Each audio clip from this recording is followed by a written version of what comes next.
umrda berilinganlarini ichida o'ziga yarasha nozik eng e'tiborli joylari bor. Bundan bittasi yoshlikdir, yigitlikdir. Yigitlik ham o'ta e'tiborli narsa ekan. Bu ham qiyomatda so'raladigan narsa. Payg'ambarimiz alayhisalom buni ham aytdilar. Yigitlikdan ham so'ralinadi dedi.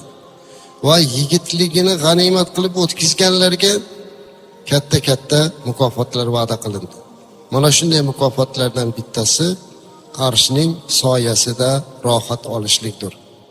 Sahobai kiromlar o'zlarini yigitlik davrlarini, yoshlik davrlarini Payg'ambarimiz alayhissalomning xizmatlariga sarflaganlar. Jumladan mana shunday yigitligini, yoshligini, o'smirligini g'animat bilgan sahobalardan birlari Anas ibn Malik radhiyallohu anhu hisoblanadi. Anas ibn Malik radhiyallohu anhu o'zlari Imom Buxoriyda faxr qilib aytgan so'zlarini keltiradilar. Ana xadamtu li Rasulillahi sallallohu alayhi va sallam 10 sanawat dedilar. Men 10 yil Payg'ambarimiz alayhissalomga xizmatkor bo'lganman dedilar. 10 yil Payg'ambarimiz alayhissalomning madrasalarida ta'lim oldi. 10 yil Payg'ambarimiz alayhissalomning suhbatlariga nasibador bo'ldi.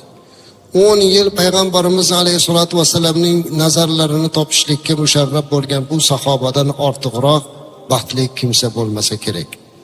Anas ibn Malik radhiyallohu anhu'ni onasi yoshlik chog'ida Payg'ambarimiz alayhissalomga qo'llaridan yetalab olib kelib, uni xizmatiga tashlab ketgan edilar. Shuning uchun ham Anas ibn Malik radhiyallohu anhu buyuk sahobalardan bo'lib, juda ham ko'p hadis rivoyat qilganlarni ro'yxatida turadilar. Va albatta o'z qavllariga, o'z so'zlariga ega bo'ladilar.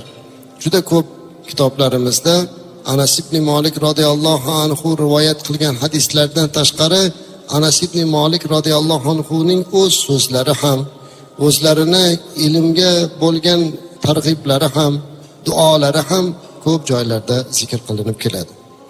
Agar e'tibor qilsak, bu ayni mana shu yigitlikni, o'smirlikni g'animat bilmoqlik. Shuning uchun biz bugun g'animat haqida, umrni ne'mati haqida gapirar ekanmiz. Yoshlarimiz, yigitlarimiz ayni mana shu damda o'zlarini, vaqtlarini bekorga o'tkazmasliklarga harakat qilmoqliklari kerak.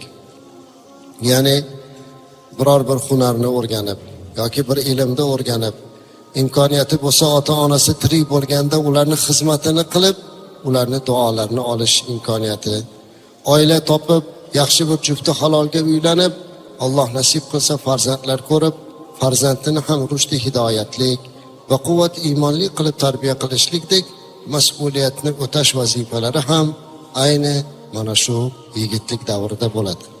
Demak, bu davrni g'animat bilmoq kerak.